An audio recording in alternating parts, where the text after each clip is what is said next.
Hello, what's going on, YouTube fam? This is your boy J Money here, and I'm bringing you guys my deck profile that I ended up taking to Nationals. For those of you who do not know, I got 146th, so it's not the best, and I'm still pretty tilted about how I finished. But a lot of people do say I should be proud because I did, in fact, make it to day 2 with the deck that people didn't expect could make it that far. But what really tilts me a little bit more is the fact that somebody else managed a top 64 with this deck over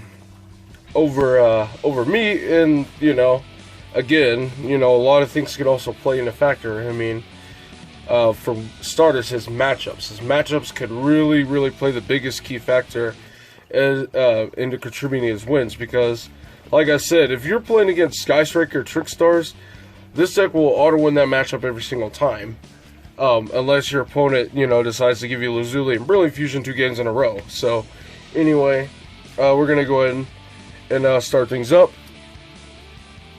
Now, as promised, I will go ahead and explain, I will go over my round 8 and my round 7, because those are some of the most spectacular matches, and I'll go ahead and I'll explain those as I get to the cards that really contributed to winning. So obviously, any World Chalice build is going to have 3-3-3-3.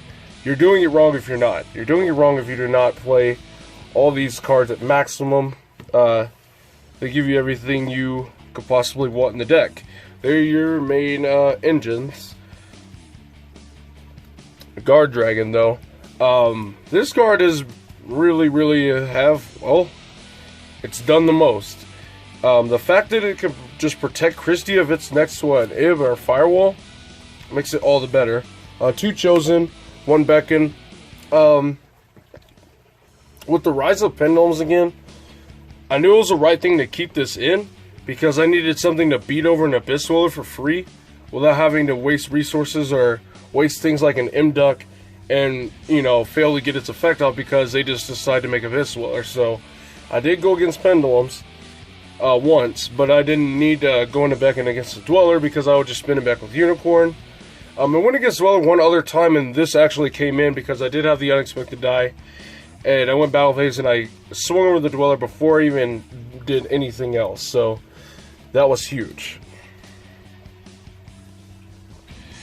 2 Exodius, let's see, Gamma Seal, awesome little secret rare we got there. Radian, the Kaiju, and Lazuli. Now these Exodius has came in clutch for me a few games, but most times if I know I'm going second, I'll just side him out because you don't really need him when you're going second, but going first, he's pretty solid. I still like him. I don't really know if I were to add anything in. I don't really think I would really take him out. But, and of course, Gamma Swords wins games. I've actually used his effect, Radiant's effect, once. And it's really come in because it actually helped me complete the Tri-Gate combo because I had the Firewall and I had the Tri-Gate, but I had no way to put 2 monsters on the board because I already used Guard Dragon's effect. And so I summoned this and produced the token. And since they both have different names, I just linked them both into a Cerberus and went Firewall and summoned Christie, and I won. And obviously with Thunder King, you have no idea how many times against any Sky Striker decks, pure or hybrids, like if this sticks to the field with a field spell and you resolve that effect, you win the duel. Because you get to just completely just go off uncontested.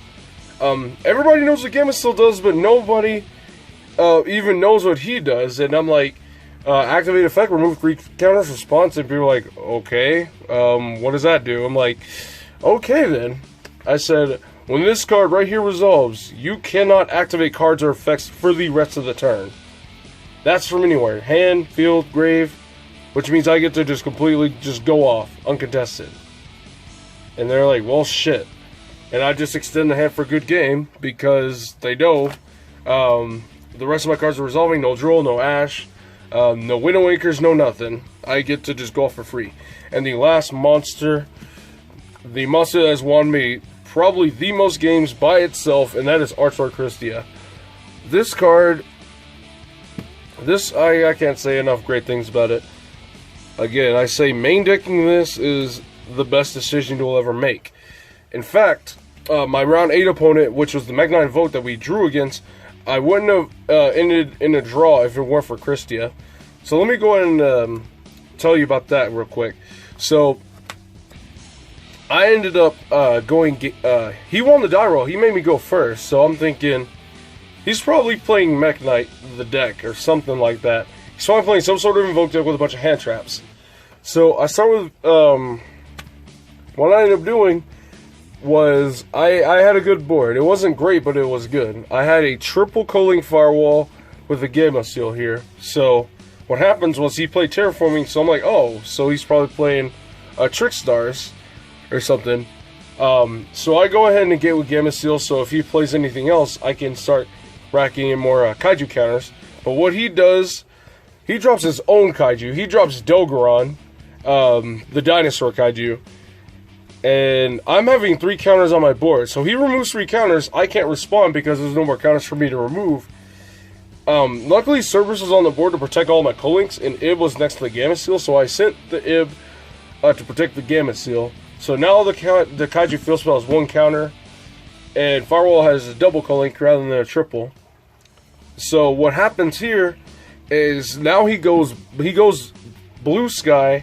And Nightfall into Blue Sky, and then Blue Sky's into Nightfall and Indigo Eclipse. He summons those both, and then he normal summons Alistair and activates the effect. This entire time, nothing is hitting the graveyard. So I'm like, I can't negate anything with Gamma Seal. This is maddening. So he grabs his Invocation, he plays Invocation. So I'm like, okay, I now have 2 counters in the grave. But when Purgatrio hit the board because he banished my Chosen, he went into Purgatrio. And it had literally just enough attack to get over the defense of Gamma Seal. He literally had 31 attacks, so he went attack, attack, attack. He killed absolutely everything I had. And then he had the 3 Mech Knights on the board in the Dogoran, and he OTK'd the shit out of me. So I was pretty pissed about that. But game 2, I go first again. And I summon Venus, and he activates some permanents. And so at this point, I could keep going, but I'm not going to get to what I really need to. And he's playing Mech Knights, so I'm like, I'm not going to give him all these zones to capitalize off of. So I pass. And Bulbasaur, he really went in. He went in just off that one zone. He goes Nightfall in the Blue Sky. Blue Sky's into Moveman. And he goes into Underclock Taker. He makes Makaba.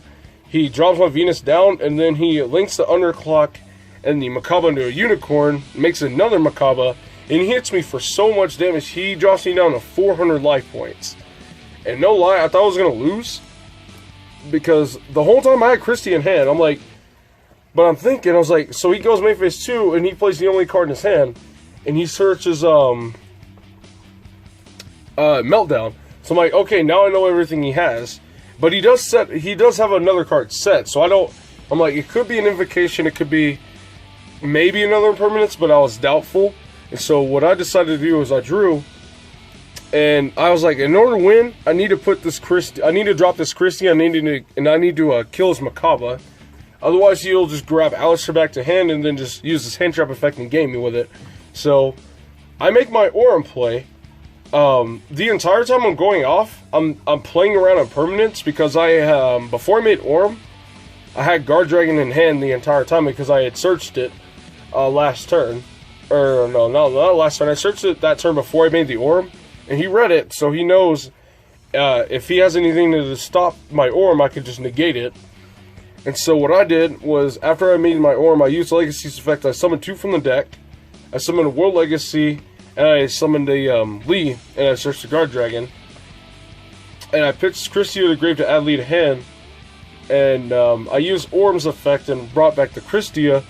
So now I have a Christia and a 2300 to attack Aurum. I used Aurum and swung over his Unicorn and Christie over his Makaba. So now he just has Indigo, and I have 400. So I'm like, he can't game me with just the Indigo, because Legacy's in defense. And I kept it there because just in case he manages to out the Christie and Fusion Summon, I can send it to the graveyard.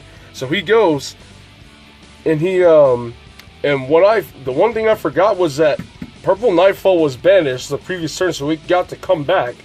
And then he normals Alistair, he grabs an invocation, he goes battle phase. He goes Nightfall over Orem, so now I have 200 life points left. And then he uses Alistair to kill Legacy. And so he goes main phase 2, activating Impermanence, because now it's not linked anymore. He got to turn off my Christia. And he linked the Alistair and the Indigo into a Cerberus to blow up the Christia to put it back to the top of the deck. Because I was kind of top decking. I had like 1 or 2 cards in hand. But I drew the Christia, but it was fine because I had World Legacy in the graveyard. And I know he didn't have another hand trap. Because what he drew for turn was that Alistair. So I go and I pop off. I grab Heart. I put Orem back in my extra deck. And I grab a Vanilla, and I go ahead and make another Orem once again, and I make an Nagirsu, and I drew 2 off of it. Now his Cerberus is over here, and I go, and Orem is here. I make Nagirsu here, and I drew 2, and then I made Firewall, and then I made Orem and another monster.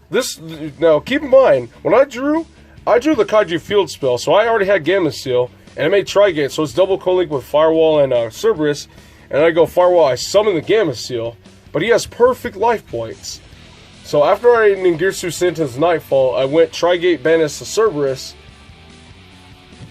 And I'm like, I have 4 counters off this Kaiju Field spell, but I have to game him, because he can easily drop a Mech Knight and attack me for game. I have 200. So no lie, I linked the Gamma Seal with the counters and the Trigate into a Saryuja, and just like I did against Pendulums, and I go Firewall effect, summon Christia, gave it the boost I needed, and attacked him for game. While we were siding, time was called, and that's how we ended in a draw. So, Christia was able to win that game because it forced him to go in a battle phase, for one, because if he would have been able to impermanence me earlier, I would have lost. But anyway, on to the spells. Best spell card in the deck, Brilliant Fusion. Next best spell, look at that, the Ultra Waterfronts though. 2 Called by the Grave. The only reason I'm even playing Called by the Grave is because just Droll and Lockbird. That is literally it.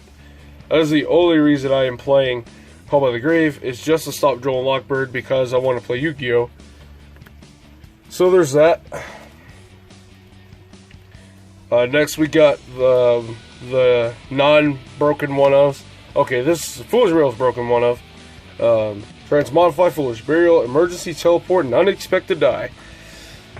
When it comes to Transmodify, I think I have never really found myself really just needing this card, because half the time I would either access Venus, or if I didn't have access to it, I had other plays with the Vanillas and the World Legacies, and I'll make Skull Dread and get into Venus anyway.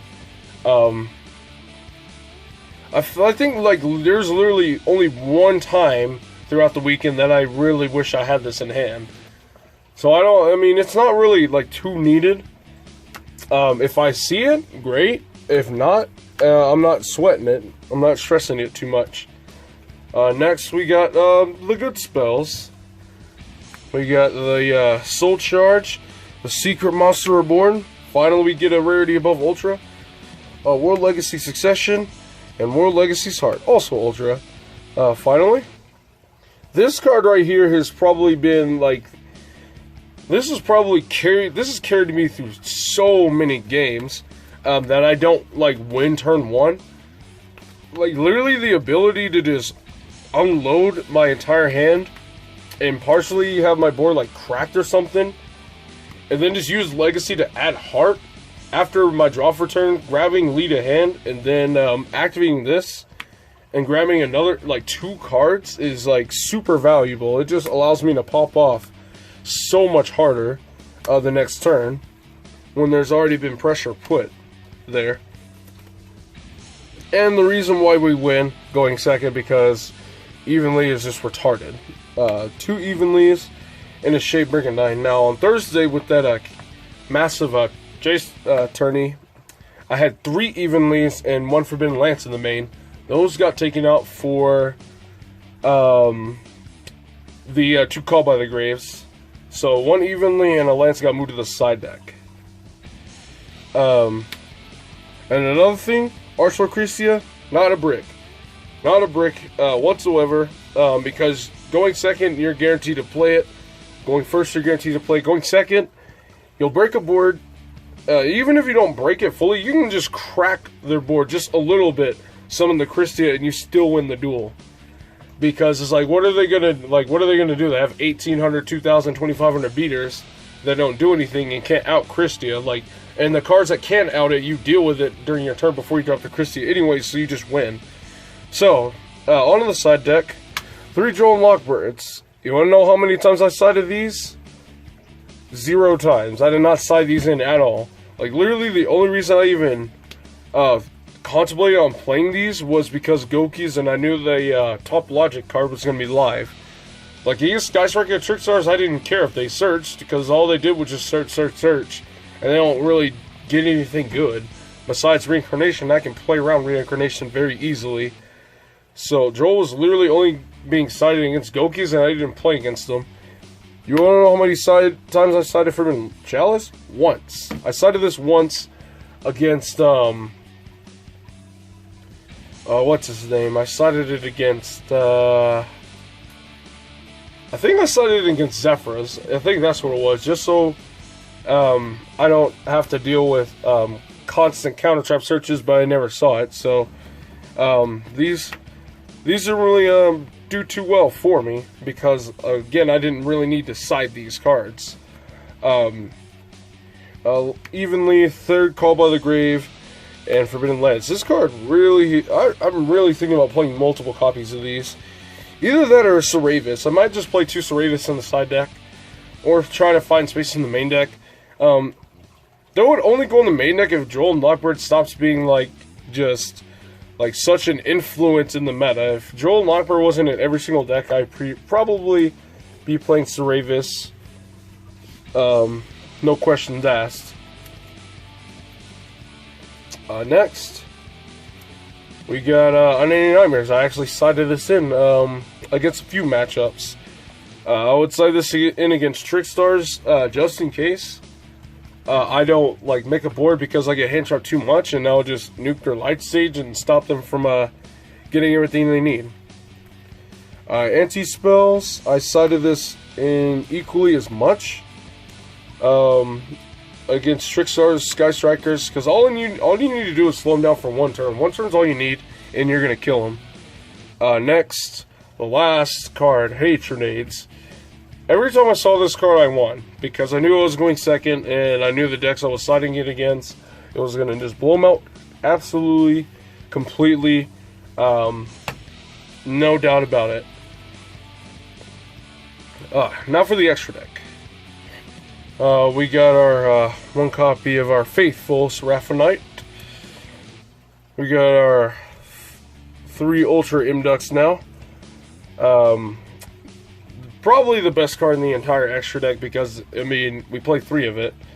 Link Spider, and my ever faithful companion, Link Karibo. This card right here, this has actually helped me win so many games simply because of the top deck game.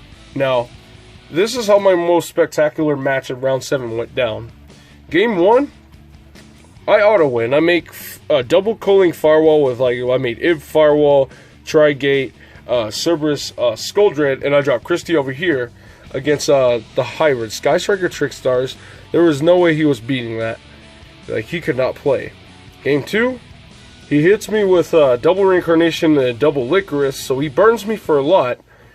And I have Venus in hand, and I'm thinking, well, I'm not going to be able to pay points for Venus and be able to draw off Ningirsu and all that other stuff, all while having 2 Licorice on the board. And there was no way that was happening, so I just gave him that game just so I could save time, because game 2 took a while. So game 3, here's where things just get really, really good. He hits me with double Ghost Bell, Ash, and triple Evenly Matched, and I still win that duel. I opened okay, but he also didn't open that great for the first like 2 turns. And I knew I was in a race against the clock, so I would try to push. And he would just continuously drop evenly after evenly. He ghost spells my Lee, so I don't get any more advantage. And then he ghost spells my Orm another turn later. And so I just stick on the Chosen and the Orm and decide to go battle phase. Swing, he hits me with a 3rd evenly. Ashes my Brilliant Fusion. Like, every time he's hitting me with these evenlies, the entire time, I have the Kaiju Field spell on the board and Gamma Seal sitting in hand. And the entire time, I've had like 2 different opportunities to summon this Gamma Seal before he drops another evenly. But the problem is, I'm in a race against the clock against Trickstars. Anything Trickstar related, you need to push for as much damage as possible. And so every time I push, and I'm ready to say, okay, after I push, I'm going to make Goblin, and I'm going to summon this Gamma Seal main phase 2, and I'm going to win. But every time after battle phase, he hits me with evenlies, and I'm just constantly getting shut down. That 2nd and 3rd evenly, I'll banish all my monsters and keep this on the field. Because I know the moment this hits the board, I win the duel. But on this 3rd evenly, he banishes my Orm, my Chosen, and all that. And keep in mind, this whole time he's doing all this, he's doing damage to me. You know, he hits me with Afterburner. He hits me with Shizuku's and all that stuff. So, at this point, I'm at, after he evenlies and gets rid of everything, I have 6,500 points to his 33 because I've been pushing. So he goes and he does his Hornet Bit combo. He goes Light Staging the Candina and the Licorice. He does all this damage. And then he brings me down to 1,100 points. What does he do? Main phase 2, he goes and he makes Unicorn. He goes Unicorn, shuffle back the Kaiju Field spell, because at this point he knows if this sticks to the board, I win.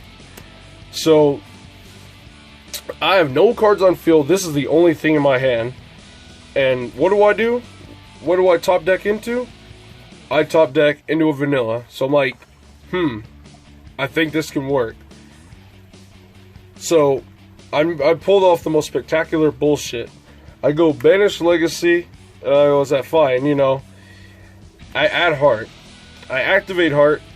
And I go ahead and I grab Lee. And I grab Guard Dragon. So now I go from no cards on field and 1 card in hand to 4 cards in hand. And no lie, I go normal summon. Is that fine?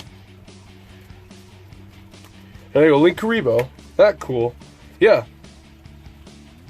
That's awesome. So I go Banish Guard Dragon from the grave and summon Chosen. Then I link these away. And I make an Imduk. And I go extra normal, I go Lee.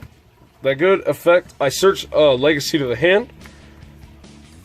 And I go and I link these off and I make I make Goblin. And I go Imduk effect as special. So I special summon the vanilla because I want to make Ningirsu. So I go ahead and link this off and make another Imduk. And right here I go Ningirsu effect, Chain Link 1, Chain Link 2 will be the Imduk, so I can special. And I drew one. And what did I draw? I drew another Waterfront. But it didn't. But I couldn't really do much with it because I needed to go for game. He has 3,300, and I'm in a race against the clock. So I go activate. Is that good? Affected Ningirsu, Sen the Unicorn, and so I go link these two and make Firewall. Now at this point I'm like, okay, I got a co-link Firewall, but the problem is he still has a lot of life points. I need to game him now. So I go and I'm looking, I'm like, wait a minute, I didn't even activate Least Effect from the graveyard. So I go sack off Link Karibo, alley back to hand, Firewall effect, summon Gamma Seal, attack him for game. And he got so tilted. He hit me with double Ghost Spell, Ash, triple evenly, and I still win that duel. That was like the most spectacular thing I pulled all tournament. Literally off of the top deck. I top deck a vanilla, and that's what caused me to win the game. So Link Karibo has been ever faithful to me. But on to the Link 2s. As I've already shown, we got Goblin, We got Cerberus, which has really been coming in. And we got Ibanorum. Standard, I don't think these will really change all that much. I've used Goblin's Effect a few times just to get the draw, and that's really come in. Next to the Link 3s, we got the Ningirsu, Unicorn, and the Tri-Gate Wizard. Tri-Gate Wizard will never come out of my extra deck. It's too good. It contributes to winning too many games. Especially when going second, you have just a double co-link to be able to banish and clear and open up the board. It's too good. Saryuja. Well, it's Saryuja. It fixes your hand. And now for the one card that we will never take out of our deck. The one card that probably would make this deck not even playable in the slightest. And the card that's probably contributed to 100% of my wins. Firewall Dragon. Firewall Dragon is the best Link monster. And it is just awesome. It is the sole reason that combo decks like this can even exist. So I will always and forever be grateful to Firewall Dragon. Now, my next deck profile will likely be these beautiful windups right here, because I've started working on that now that Nats is over. And I might have something in terms of... I might have something nice, so... That's my deck profile. I got 146th place and all that good stuff. So, it was a good run. It was a good run. There's always next year. Who knows what will happen next year, but anyway, I want to thank you guys for all the support. 1,000 subscribers. Let's go. Thank you guys very much for watching. This is J Money, and I am signing out.